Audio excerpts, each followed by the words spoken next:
வணக்கம் நேயர்களே. பொதிகை தொலைக்காட்சி நேயர்கள் அனைவருக்கும் அன்பு வணக்கங்கள். இவ்வுலகில் தினமும் ஆயிரம் பேர் பிறக்கின்றனர். இப்பூமியில் பிறந்து குறிப்பிட்ட காலம் வாழ்ந்து மறைந்து போகும் எல்லோரையும் நாம் நினைவில் வைத்திருப்பதில்லை. ஆனால் சிலர் தங்கள் உழைப்பால், அறிவால், செயலால் வரலாற்றின் ஒரு அங்கமாகவே மாறுகிறார்கள். அப்படி வரலாற்றில் தனிக்கென ஒரு முத்திரை பதித்த மாமனிதரின் சாதனைகளை சுவடுகளோடு தடம் பதித்தவர்கள் நிகழ்ச்சியில் ஒவ்வொரு வாரமும் பயணித்து வருகிறோம்.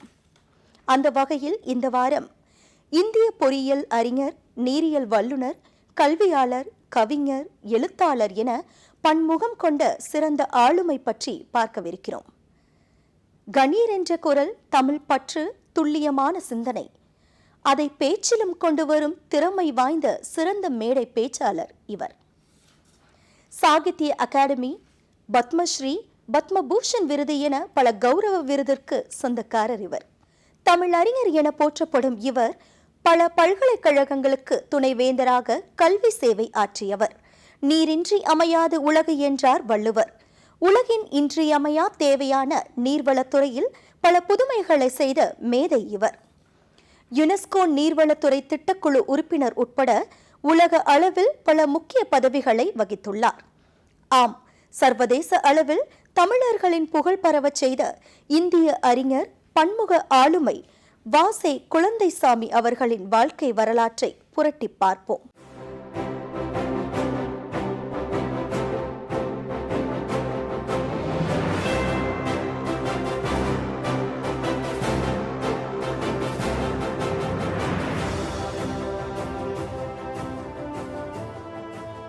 வ.செ. குழந்தைசாமி யார் இவர்?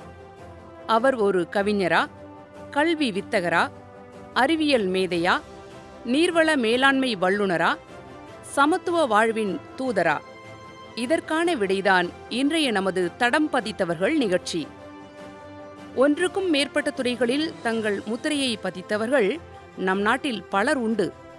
அத்தகைய வரிசையில் சர்வதேச அளவில் இந்திய நாட்டிற்கும் தமிழர்களுக்கும் பெருமை தேடித்தந்த அறிஞர், பன்முக ஆளுமை முனைவர் வ.செ. குழந்தைசாமி அவர்களின் வாழ்க்கை வரலாற்றை தெரிந்து கொள்வோம்.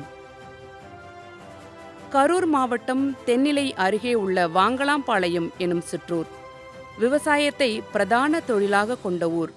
அந்த ஊரில்தான் ஜூலை 14, 1929 ஆண்டு வாங்கலாம்பாளையம் எனும் சிறிய கிராமத்தில் காட்டுப்பாளையத்தார் செல்லப்ப கவுண்டருக்கும் மீனாட்சி வலசு மாரம்மாளுக்கும் மூத்த மகனாக குழந்தைசாமி பிறந்தார். குழந்தைசாமியின் உடன் பிறந்தவர்கள் முத்துலட்சுமி மற்றும் பழனிசாமி ஆவர். இவரது தாத்தா வேலாயுத கவுண்டர் தான் படிக்காவிட்டாலும் தன் பேரன் குழந்தைசாமியை நன்கு படிக்க வைக்க வேண்டும் என விரும்பி திண்ணை பள்ளிக்கூடத்தில் சேர்த்துவிட்டார். திண்ணை பள்ளிக்கூடத்தில் மணலை பரப்பி ஆனா ஆவண்ணா என்று எழுதி தன் படிப்பை தொடங்கினார் குழந்தைசாமி. சில மாதங்களுக்கு பிறகுதான் அந்த பள்ளியில் பலகை முறை பயன்பாட்டிற்கு வந்தது. அன்றைய காலங்களில் பள்ளிக்கூட நேரம் என்று ஏதும் இல்லை. பள்ளி நடைபெறும் இடத்தில் கடிகாரம் கூட இருக்காது. தோராயமாக முற்பகலில் பள்ளி தொடங்கும். பாடத்திட்டமும் இருக்காது. இறுதியாண்டு தேர்வுகளும் இருக்காது. இந்த பள்ளி ஆசிரியர் எம்.வி. ரங்கசாமி ஐயங்கார் ஆயுர்வேத மருத்துவத்தில் தேர்ந்தவராக இருந்ததால் மாணவர்களை மருத்துவம் சார்ந்த வேலைகளுக்கும் பயன்படுத்துவார். கிட்டத்தட்ட குழந்தைசாமி ஒரு குருகுல கல்வியே பயின்றார் என்றே சொல்லலாம். குழந்தைசாமிக்கு 2 விஷயங்களில் ஆர்வம் இருந்தது. அதில் ஒன்று, அவரது ஊரில் பானை செய்யும் குயவர்கள் கோயிலுக்காக செய்யும் குதிரை, காளை மாடு, காவல்காரன் போன்ற உருவ படிமங்களை பொறுமையாக உட்கார்ந்து ஆர்வமுடன் பார்ப்பார். வீட்டிற்கு சென்று தோட்டத்திலுள்ள களிமண்ணை வைத்து உருவ பொம்மைகளை செய்து பார்ப்பார். 2வது ஆர்வம் செடி நடுவது. வாங்கலாம்பாளையம் சிற்றூரிலிருந்து சுமார் 2 கிலோமீட்டர் தூரத்தில் இருந்த ஆண்டித்தோட்டம் எனும் ஊரிலிருந்து எலுமிச்சங்கன்று, கொய்யாக்கன்று, பூச்செடி ஆகியவற்றை சேகரித்து கொண்டு வந்து தன் தோட்டத்தில் நட்டு சிறு பாத்தி கட்டி தண்ணீர் ஊற்றி வளர்ப்பார். சிறு வயதிலிருந்தே தமிழின் மீது கொண்ட ஆர்வத்தால் அதிகம் புத்தகம் வாசிக்கும் பழக்கம் இருந்தது குழந்தைசாமிக்கு. திண்ணைப்பள்ளியில் இவரது கணீர் குரலில் விக்ரமாதித்தன் கதைகள் பலமுறை ஓங்கி ஒலித்துள்ளது. திண்ணைப்பள்ளிக்கூடத்தில் ஏறத்தாழ 4-5 ஆண்டுகள் ஓடின. அந்த திண்ணைப்பள்ளிக்கூடத்தில் மேல் வகுப்புக்கு செல்லும் வழி இல்லை. மொத்தத்தில் அன்றைய நிலைக்கு தமிழ், கணக்கு இந்த 2 பாடங்களிலும் நன்றாக தேர்ச்சி பெற்றவராக திகழ்ந்தார் குழந்தைசாமி. மேலே படிக்க வாய்ப்புகள் இல்லாததால் குழந்தைசாமியை அவரது தந்தை விவசாய தொழிலில் ஈடுபடுத்தினார். பின்பு ஆடு மேய்க்க தொடங்கினார் குழந்தைசாமி. திண்ணைப்பள்ளிக்கூடத்தில் குழந்தைசாமியின் 2வது ஆசிரியர் நடராசப்பிள்ளை. இவர் தந்தை செல்லப்ப கவுண்டரின் நண்பர். ஆசிரியர் நடராசப்பிள்ளையின் தம்பி பாலசுப்பிரமணியம் ஒருமுறை குழந்தைசாமியின் வீட்டிற்கு வருகிறார். குழந்தைசாமியின் கல்வி கற்க வேண்டும் என்கிற நீங்காத ஆசையை உணர்ந்த பாலசுப்பிரமணியம் அவருக்கு ஆங்கிலம் கற்றுக் கொடுக்க முன்வருகிறார். பின்னர் பாலசுப்பிரமணியமும் நடராசப்பிள்ளையும் சேர்ந்து, உங்கள் பையனை கரூருக்கு அனுப்பி மேலே படிக்க வைக்க வேண்டும் என செல்லப்ப கவுண்டரை வற்புறுத்த தொடங்கினார்கள். படிக்க வேண்டும் என்கிற தனது மகனின் ஆசை, தன் மகன் மேலே படிக்க வேண்டும் என்பதில் ஆசிரியர்கள் காட்டிய ஈடுபாடு, கல்வியின் மீது தனக்கு இருந்த மரியாதை அனைத்தும் ஒரு சேர குழந்தைசாமியை கரூருக்கு அனுப்பி படிக்க வைக்க செல்லப்ப கவுண்டர் ஒப்புக்கொள்கிறார். சோள மூட்டைகள் ஏற்றப்பட்டுள்ள பாரவண்டியில் இன்னொரு மூட்டை போல அமர்ந்து கொண்டு அன்று குழந்தைசாமி மேற்கொண்டது மாபெரும் கல்வி பயணம். திண்ணைப்பள்ளியை தாண்டி ஒரு மாணவன் உயர்நிலைப் பள்ளியில் அடியெடுத்து வைக்க வாய்ப்பு தேடி தொடங்கிய பயணம் அது. தென்னிலை, மேல்பாகம், கீழ்ப்பாகம், தென்பாகம் போன்ற பகுதி மாணவர்கள் கடல் கடந்து கண்டங்கள் தாண்டி படிக்கவும் பதவி ஏற்கவும் எடுத்து வைத்த முதல் அடி அது. கரூர் நகராட்சி உயர்நிலைப் பள்ளியில் 6ஆம் வகுப்பை தொடங்கிய குழந்தைசாமி 1939 தொடங்கி 1945 பள்ளிப்படிப்பு முடியும் வரை எல்லா தேர்வுகளிலும் எல்லா பாடங்களிலும் முதல் மாணவனாகவே தேர்ச்சி பெற்றார். மாணவ பருவத்தில் குழந்தைசாமிக்கு வரைவதில் இயற்கையாகவே ஆர்வமும் திறமையும் இருந்தது. 6ஆம் வகுப்பு படிக்கும்போதே இவர் துல்லியமாக வரைந்த சிவாஜி, காந்தி போன்றவர்களின் உருவப்படங்கள் ஆசிரியர்களின் பாராட்டுக்களை பெற்று பள்ளியின் சுவரில் ஒட்டப்பட்டது. படிக்கும் காலங்களில் பாடப்புத்தகங்களை புதிதாக வாங்காமல் பழைய நூல்களையே குறைந்த விலைக்கு வாங்கி படித்தார். படிப்பில் கெட்டிக்காரராக இருந்த இவருக்கு தான் தங்கியிருந்த லட்சுமணப்பிள்ளை உணவு விடுதி உரிமையாளரின் மகனுக்கு பாடம் சொல்லிக் கொடுக்கும் வாய்ப்பு கிடைத்தது. இதில் கிடைக்கும் ஊதியம் மற்றும் சிறு வேலைகள் செய்து கிடைக்கும் தொகையை வைத்து தனது முழு செலவையும் பார்த்து கொண்டார் குழந்தைசாமி. தன் தந்தையிடம் கைச்செலவுக்கு பணம் கேட்காத நிலையை உருவாக்கி கொண்டார். 8ஆம் வகுப்பு படிக்கும்போது ஆசிரியர்களின் பரிந்துரை காரணமாக குழந்தைசாமிக்கு 6 ரூபாய் உதவித்தொகை கிடைத்தது. அந்த காலத்தில் இந்த தொகை மிகப்பெரியது. வாசைக்கு என்ற அந்த மந்திரச் சொல் அறிவியல் தமிழின் மகுடம் என்று நாம் பொருத்தி பார்க்க வேண்டும். கனித்தமிழ் ஆர்வலர்களுக்கு அவர் ஒரு சிகரம். தொழில்நுட்ப வல்லுநர்கள் போற்றி பெருமிதம் கூடிய அளவில் அவர் நீரியல் துறையில் மிகச்சிறந்த சாதனைகளை செய்தவர். விருதுகள் அவரை தாண்டி வந்து அவருடைய கரம் பற்றி தங்களை பெருமிதப்படுத்தி கொண்டது என்பதுதான் உண்மை. தமிழ் மொழி குறித்து, தமிழர்களுடைய வாழ்வு குறித்தான தொலைநோக்கு பார்வை அவருக்கு எப்பொழுதுமே இருந்தது. குறிப்பாக தமிழகத்தில் தொழில்நுட்ப கரம் பற்றி உலகை வளம் கொண்டிருக்கும் இளம் தமிழர்கள் அத்தனை பேரும் நன்றியோடு நினைவுபடுத்த வேண்டிய ஒரு பெயர், நினைவில் போற்றி பாதுகாக்கப்பட வேண்டிய ஒரு பெயர் வாசைக்கு.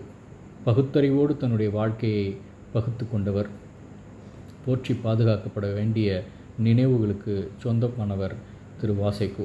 அவருடைய நினைவுகளும் அவருடைய வாழ்வும் அவருடைய வழிகாட்டுதலும் தமிழருக்கு என்றுமே பயன் தரக்கூடிய அளவில் இருக்கும் என்று நம்புகிறேன். வாசைக்கு அவர்கள் தொழில்நுட்பமும் தமிழும் அறிவியல் கலந்த தமிழும் ஆகிய அந்த எதிர்கால தமிழகத்தின் வாழ்வில் என்றுக்குமே அவர் நிச்சயமாக வழிநடத்தி சென்று கொண்டே இருப்பார் என்பது திண்ணம். கரூர் பள்ளியில் பிராத்மிக், மத்தியமா, ராஷ்டிரபாஷா ஆகிய 3 இந்தி தேர்வுகளில் தேர்ச்சி பெற்று தட்சிண பாரத் இந்தி பிரச்சார சபாவின் சான்றிதழ் பெற்றார் குழந்தைசாமி. பார்க்க ஒல்லியான தோற்றத்தில் இருந்த குழந்தைசாமி நல்ல உடலமைப்பை பெற தனது உணவு விடுதி உரிமையாளர் மகன் சுப்பிரமணியனுடன் சேர்ந்து 1.5 கிலோமீட்டர் நடந்து சென்று கோதா பயிற்சி எடுத்தாராம். கிட்டத்தட்ட 1.5 வருடம் இந்த கோதா பயிற்சி தொடர்ந்தது. கடுகு சிறுத்தாலும் காரம் குறையாது என்பார்கள். ஒல்லியான உடலமைப்பு இருந்தாலும் குழந்தைசாமிக்கு மேடை பேச்சுக்கு ஏற்ற எடுப்பான குரல் இருந்தது. பேச்சு போட்டி என்றால் குழந்தைசாமி கலந்து கொண்டு பேசி பரிசு பெறுவது வழக்கமாகி போனது.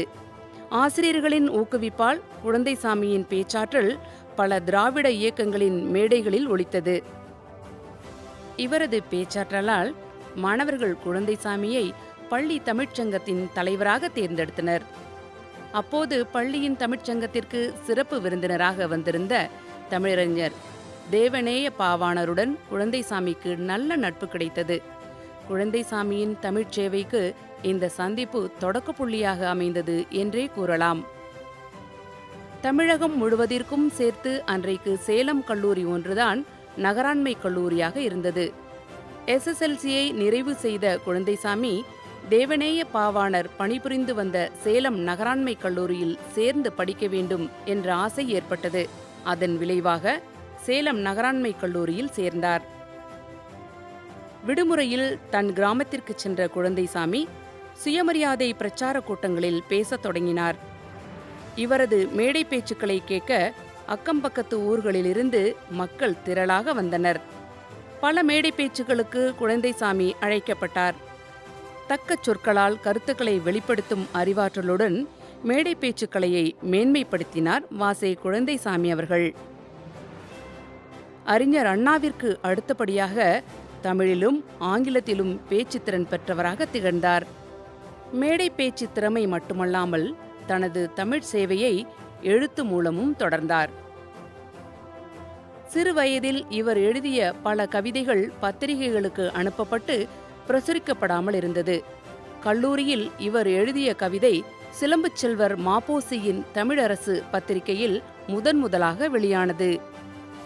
இன்பத் தமிழ் அளவோ எமதென்ன பெருவழி தன்னில் ஒளிர்நிலா அன்புக்கடல் அடடா தேரல் ஆராய் பெருகி கரைபுரள் காட்சி காண் எனும் வாசே குழந்தைசாமியின் இந்த கவிதை 1947 பொன்னி இதழில் வெளிவந்தது. வள்ளுவன் வாழ்க என்போம், திரு மாமரை தந்தவன், வாழ்வியல் கண்டவன், தெள்ளு தமிழ் புழவன், பழஞ்செந்தமிழ் பண்பில் திளைத்ததை வையகம் கொள்ள குரல் கொடுத்தான் என உலக பொதுமறை தந்த வள்ளுவரை போற்றி தமிழின் சிறப்பை ஓங்கி உரைத்த இவரது கவிதை வரிகள் பாராட்டுக்குரியதாக பேசப்பட்டது. மேலும் தனது கல்லூரி நண்பர் திருநாவுக்கரசால் தொடங்கப்பட்ட பூந்தோட்டம் மாத இதழில் குழந்தைசாமி நிறைய கவிதைகள், கட்டுரைகள் எழுதியிருக்கிறார். இதில் புதுவை தந்த தமிழ்க்குயில் என்ற தலைப்பில் பாரதிதாசனை பற்றிய கவிதையும், இதோ இன்ப பூமி என்ற தலைப்பில் சோவியத் நாடு பற்றிய கட்டுரையும் குறிப்பிடத்தக்கவை.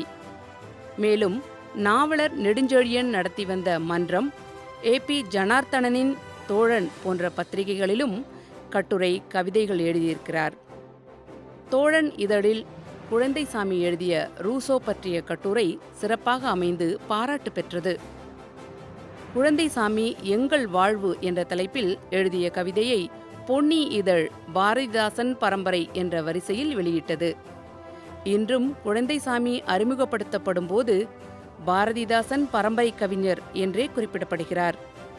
இன்னும் இந்த கவிதை தலைசிறந்த அகப்படலாக வரிசைப்படுத்தப்படுகிறது. கவிதை வடிவம், உரைநடை வடிவம் என 2 முறையிலும் தமிழ் மொழிக்கு தன் பங்களிப்பை வாசே குழந்தைசாமி வழங்கியுள்ளார். சேலம் நகராண்மை கல்லூரியில் படித்த நாட்களில் வாசே குழந்தைசாமி நெருங்கி பழகிய தமிழ் அறிஞர்களுள் உலக ஊழியர் பொன்னம்பலனார், கோசி பெரியசாமி புலவர், ஆமு குழந்தை போன்றோர் குறிப்பிடத்தக்கவர்கள். தமிழ் பற்று கொண்ட ஆசிரியர்களில் இவர் பெரிதும் விரும்பியது பேராசிரியர் நா. தேவநேய பாவாணர் மற்றும் திரு ஏ. ராமசாமி கவுண்டர் ஆகியோர். பின்பு இடைநிலை கல்லூரி படிப்பை முடித்து அண்ணாமலை பல்கலைக்கழகத்தில் பொறியியல் பட்டப்படிப்பு அல்லது பொருளாதாரத்தில் BA ஹானர்ஸ் படிக்க வேண்டும் என விரும்பினார். ஆனால் இவரது தந்தை செல்லப்ப கவுண்டருக்கோ மகன் வழக்கறிஞராக ஆக வேண்டும் என விரும்பினார். 1947 குழந்தைசாமி காக்கிநாடா பொறியியல் கல்லூரியில் மாணவராக சேர்ந்தார். இருப்பினும் பொறியியல் படிக்க வேண்டும் என்கிற மகனின் ஆசையை தந்தை ஏற்றுக்கொண்டார். இந்த கல்லூரியில் 4 ஆண்டுகள் படிக்க வேண்டும். முற்றிலும் புதிய சூழல். குழந்தைசாமியின் வகுப்பிலும் முந்தைய ஆண்டு வகுப்பிலும் சேர்த்து 40 தமிழ் மாணவர்கள் இருந்தனர். பாடம் படிப்பதே பணி. பரீட்சையே குறிக்கோள் என்ற சிந்தனையில் குழந்தைசாமி இருந்தார். மேலும் கரூர் உயர்நிலைப் பள்ளியில் தொடங்கி சேலம் கல்லூரியில் 2 ஆண்டுகள் வளர்ச்சி பெற்றிருந்த குழந்தைசாமியின் மொழி ஈடுபாடும் மேடை பேச்சும் திடீரென முடிவுக்கு வந்தன என்றுதான் சொல்ல வேண்டும். ஆனால் அதே சமயம் அவரது உலகம் சற்று விரிவடைந்தது. பல புதிய சிந்தனைகளின் தாக்கம் ஏற்பட்டது. அங்கிருக்கும் தமிழ் மாணவர்களை ஒன்று சேர்க்க விரும்பினார். ஆந்திரர்கள் தனி மாகாணத்திற்காக பெரிய அளவில் குரல் எழுப்பி வந்த காலகட்டம் அது.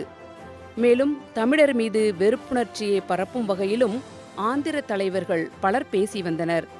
எனவே தமிழ் மாணவர் மன்றம் என்பது போன்ற ஒரு அமைப்பை ஏற்படுத்துவதற்கு பதிலாக வேறுபாடு ஏதுமில்லாத சிந்தனையாளர் கழகம் என்ற ஒரு அமைப்பை குழந்தைசாமி நிறுவினார். அது தமிழ் மாணவர்கள் அமைப்பாகவே இருந்தபோதிலும் ஆந்திர மாணவர்களும் சேரலாம் என்ற வாய்ப்பு இருந்தது. இந்த அமைப்புக்கு குழந்தைசாமி தலைவராக இருந்தார். பாரதியார், பாரதிதாசன், வ.உ. சிதம்பரனார் ஆகியோரின் பிறந்த நாளை சிந்தனையாளர் கழகம் விழாவாக கொண்டாடியது. இந்த மன்றத்தின் எல்லா கூட்டங்களிலும் குழந்தைசாமி உரையாற்றுவார். பொறுப்புகள் பள்ளி, கல்லூரி பருவத்திலிருந்தே குழந்தைசாமியிடம் தானே தேடி வரத் தொடங்கின. இது இவரது தலைமை பண்புக்கு கிடைத்த பரிசு என்றே சொல்லலாம். 3வது ஆண்டில் கல்லூரி மாணவர் சங்கத்தின் செயலாளராக குழந்தைசாமி போட்டியின்றி தேர்ந்தெடுக்கப்பட்டார். அன்றைய ஆந்திர பிரதேசத்தில் தமிழர்களுக்கு எதிரான உணர்வு தீவிரமாக இருந்த நிலையிலும் குழந்தைசாமி ஒருமனதாக தேர்ந்தெடுக்கப்பட்டது குறிப்பிடத்தக்கது.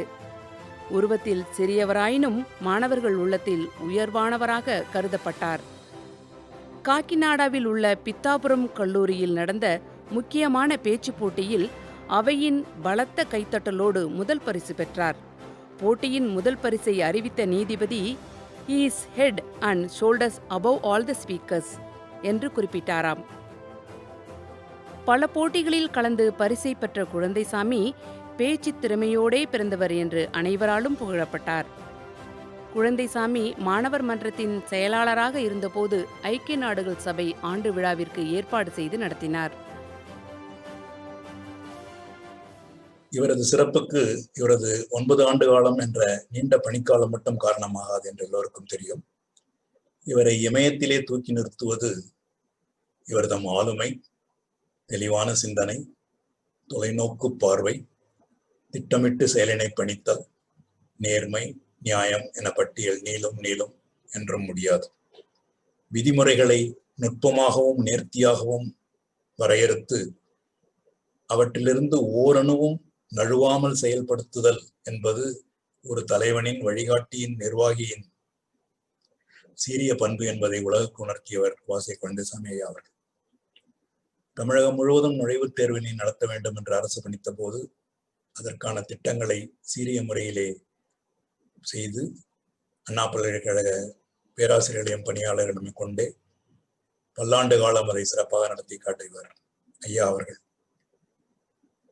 அண்ணா பல்கலைக்கழகத்தின் சிறப்புக்கும் பெருமைக்கும் ஊன்றுகோலாகவும் உரமாகவும் வேறாகவும் இருந்தவர் ஐயா என்பது எல்லோருக்குமே தெரியும். காஷ்மீர் பிரச்சினை தீராமல் இருப்பதை மனதில் கொண்டு குழந்தைசாமி தன் அறிமுக உரையில் "So far the achievement of the UN is its own survival. It accommodates all problems, but never finds an answer. Whatever it touches, it lends it immorality" என்று கூறினார். குழந்தைசாமிக்கு பிறகு பேசிய கல்லூரி முதல்வர் இதை வெகுவாக ரசித்து குறிப்பிட்டார். கல்லூரியில் ஏற்பாடு செய்யப்பட்டிருந்த பொருட்காட்சிக்கு முதல்வர் சதாரங்கணி அவர்களின் கருப்பு வெள்ளை உருவப்படத்தை குழந்தைசாமி வரைந்திருந்தார். அதை வெகுவாக பாராட்டிய முதல்வர், "ஒரு கலைஞனாக இருந்திருந்தால் நீ வாழ்க்கையில் இன்னும் சிறப்பாக இருந்திருப்பாய்" என்று கூறினார். 4ஆம் ஆண்டில் கவிதை, கட்டுரை, மாணவர் மன்ற நடவடிக்கைகள், பேச்சுப் போட்டி போன்ற தன் படிப்பு சாரா அனைத்து நடவடிக்கைகளிலிருந்தும் தன் கவனத்தை முழுமையாக விலக்கி படிப்பில் தீவிர கவனம் செலுத்தினார். கடைசி ஆண்டு தேர்வு எழுதி முடித்துவிட்டு வாங்கலாம்பாளையத்திற்கு வந்திருந்தார் குழந்தைசாமி. தேர்வு முடிவுகள் வெளியாவதற்குள் அரசாங்கத்திடமிருந்து பொதுப்பணித்துறையில் இளநிலை பொறியாளர் பதவிக்கு உத்தரவு வந்தது. தன் மகனுக்கு அரசு உத்தியோகம், என்ஜினியர் பதவி வந்துவிட்டது, தான் அரும்பாடுபட்டு படிக்க வைத்ததன் பலன் கிடைத்துவிட்டதாக குழந்தைசாமியின் தந்தை எண்ணினார். இளநிலை பொறியாளர் பதவிக்கு அன்றைய ஊதியம் மாதம் ரூபாய் 150. முதலில் அம்பாசமுத்திரத்தில் பொதுப்பணித்துறை திட்டங்கள் ஆய்வு பிரிவில் சேர்ந்தார். அதன் பிறகு சேர்வையாறு அணை திட்டத்திற்கு கள ஆய்வு செய்வதற்காக அமைக்கப்பட்ட துணை பிரிவில் பாபநாசத்தில் போய் சேர்ந்தார். திண்ணைப்பள்ளியில் படித்து ஆடு மேய்த்து விவசாய பின்னணியில் இருந்து வந்த குழந்தைசாமிக்கு அலுவலகத்தில் நிறைய சிக்கல்கள் ஏற்பட்டது. தன் பக்கம் நியாயம் இருந்தபோதிலும் அதை எல்லா நேரங்களிலும் முன்னெடுத்து வைக்க தேவையில்லை என்ற முடிவுக்கு வந்தார். பின்பு சில மாதங்களில் திருச்சி வட்ட அலுவலகத்திற்கு பணிமாற்றம் செய்யப்பட்டார். குழந்தைசாமி பொதுப்பணித்துறையில் சில காலமே இருந்தார். தன் கொள்கைக்கான இடம் இது அல்ல என்பதை உணர்ந்து கோவை நகராண்மை கழகத்தில் நகரமைப்பு அதிகாரி பணிக்கு விண்ணப்பித்தார். கல்வித்துறையில் பணிபுரிய வேண்டும் என்பதே வி.சி. குழந்தைசாமியின் நோக்கமாக இருந்தது. இருப்பினும் கோவை நகரமைப்பு அதிகாரி பணி உத்தரவை ஏற்றுக்கொண்டார். நகராண்மை கழக அலுவலக சூழ்நிலையும் வி.சி. குழந்தைசாமிக்கு ஒருவித கசப்புணர்வையே ஏற்படுத்தியது என்றே சொல்லலாம். நகரமைப்பு அதிகாரியாக குழந்தைசாமி இருந்தபோது பொறியியல் கல்லூரிகளுக்கு உதவி விரிவுரையாளர் பதவிக்கு விண்ணப்பம் கோரி பொதுப்பணித்துறை கழகம் விளம்பரம் செய்திருந்தது. விண்ணப்பம் செய்த வி.சி. குழந்தைசாமி கோவை அரசினர் தொழில்நுட்பக் கல்லூரியில் உதவி விரிவுரையாளர் தகுதியில் நீரியல் சோதனைக்கூட உதவியாளராக நியமிக்கப்பட்டார். தனக்கு பிடித்த தான் விரும்பியிருந்த கல்வித்துறையிலேயே பணி செய்யும் வாய்ப்பு கிடைத்ததும் கோவை நகராண்மை கழக வேலையிலிருந்து தன்னை விடுவித்துக் கொண்டு மறுநாளே கோவை அரசினர் தொழில்நுட்பக் கல்லூரி பணியில் சேர்ந்தார். அன்றைய சூழ்நிலையில் மற்ற துறைகளில் தங்களுக்கு ஏற்ற வேலை கிடைக்காதவர்கள் கல்வித்துறைக்கு சென்றார்கள். ஆனால் வி.சி. குழந்தைசாமி விரும்பி வேண்டி கல்வித்துறைக்கு சென்றார். தெளிந்த ஒன்றை கூறுவதற்கு துணிவு வேண்டும். கருத்தில் தெளிவு, தெளிந்ததை கூறுகின்ற துணிவு. அப்படி கூறுகின்ற போது அதை பிறர் காயப்படாமலும் அனைவருக்கும் புரியும் வகையிலும் சொற்களை பயன்படுத்தி பேசும் பக்குவம் கொண்டவர் தமிழறிஞர் குழந்தைசாமி. நாம் வாழும் காலத்தில் தமிழ் பெருமைகளை பட்டியலிட்டால் உறுதியாக வாசே குழந்தைசாமி என்ற தமிழறிஞர் பெயர் இடம்பெறும் என்பதில் ஐயமில்லை. தமிழில் ஆழமான அறிவு கொண்டிருந்த குழந்தைசாமி அதே அளவு ஆங்கில மொழியிலும் சிறந்த அறிவு பெற்றிருந்தார். அறிவியல் மற்றும் இந்த சமூகத்தில் தனக்கு கிடைத்த அனுபவங்கள் எல்லாவற்றையும் தமிழில் எந்த அளவிற்கு வெளிப்படுத்த முடியுமோ அதே அளவிற்கு ஆங்கில மொழியில் செறிவாக செதுக்கி வெளிப்படுத்தக்கூடிய ஆற்றல் பெற்றிருந்தார் தமிழறிஞர் வாசே குழந்தைசாமி அவர்கள். இவருடைய அறிவார்ந்த சேவை மொழியில் மட்டும் நின்றுவிடாமல் கல்வித்துறை, நீர்வளத்துறை என விரிந்து கொண்டே சென்றது. திறமான புலமையெனில் வெளிநாட்டார் அதை வணக்கம் செய்தல் வேண்டும் என பாரதி வகுத்த இலக்கணத்திற்கேற்ப உலக அளவில் தனது சாதனைகளை பதித்தவர் தமிழறிஞர் வாசே குழந்தைசாமி. ஒரு சிற்றூரில் பிறந்து ஆடு மாடு மேய்த்து வந்தவர். பொறியியல் படிப்பில் முதல் வகுப்பில் தேர்ச்சி பெற்றவர். கல்வித்துறையிலும் நீர்வளத்துறையிலும் தலை சிறந்த ஆளுமையாக எப்படி உருவெடுத்தார்? நம் இந்திய நாட்டில் மட்டுமல்லாது சர்வதேச அளவில் அமைந்த இவரது சாதனைச் சுவடுகள் குறித்து அடுத்த பகுதியில் தொடர்ந்து பார்ப்போம்.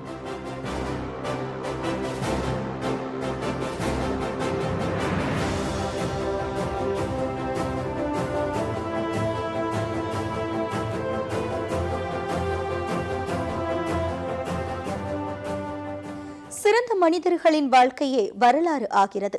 அதுவே நாட்டின் அடையாளமாக உருவெடுக்கிறது. இந்த மாமனிதனின் தடைகளோடு போராடும் பலரின் வாழ்க்கையில் உத்வேகத்தை தருகிறது.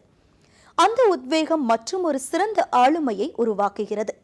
இப்படி வாழையடி வாழை போல காலச்சக்கரம் பல சிறந்த மாமனிதர்களை உருவாக்கி வருகிறது. இந்த வரிசையில் சரித்திரத்தில் தனக்கென தனி இடத்தை பதித்த சிறந்த ஆளுமைதான் வாசே குழந்தைசாமி. அறிவியல், தொழில்நுட்ப கல்வி, நீர்வளம், இலக்கியம் என பல துறைகளில் வல்லுநராக திகழ்ந்த மேதை இவர். தனது அறிவு திறமையால் சர்வதேச அளவில் பல உயரிய பதவிகளை வகித்து பல விருதுகளை பெற்றுள்ளார். தமிழர்களின் தமிழ் மொழியான வருங்காலம் பற்றி தொலைநோக்கு பார்வை கொண்டிருந்த சிறந்த தமிழறிஞர் அவர். கேடில் விழுச்செல்வம் கல்வி ஒருவருக்கு மாடல்ல மற்றையவை என்பது வள்ளுவன் வாக்கு. கல்வியே அழிவில்லாத சிறந்த செல்வம் என்பதனை தன் கல்வி சேவையால் உலகிற்கு உணர்த்தியவர் வாசே குழந்தைசாமி. ஆம், மொழி, கல்வி, சமுதாயம் என நாட்டின் முக்கிய தூண்களை தாங்கி பிடித்து சேவை புரிந்த தலை சிறந்த மாமனிதன் வாசே குழந்தைசாமி. தேசிய அளவிலும் உலக அளவிலும் நன்கு அறியப்பட்ட பொறியாளரும் கல்வியாளரும் நிர்வாகியும் தமிழறிஞரும் கவிஞரும் ஆகிய முனைவர் வாசே குழந்தைசாமியின் வாழ்க்கை பக்கங்களை அடுத்த பகுதியிலும் தொடர்ந்து பார்ப்போம். அதுவரை காத்திருப்போம். நன்றி, வணக்கம்.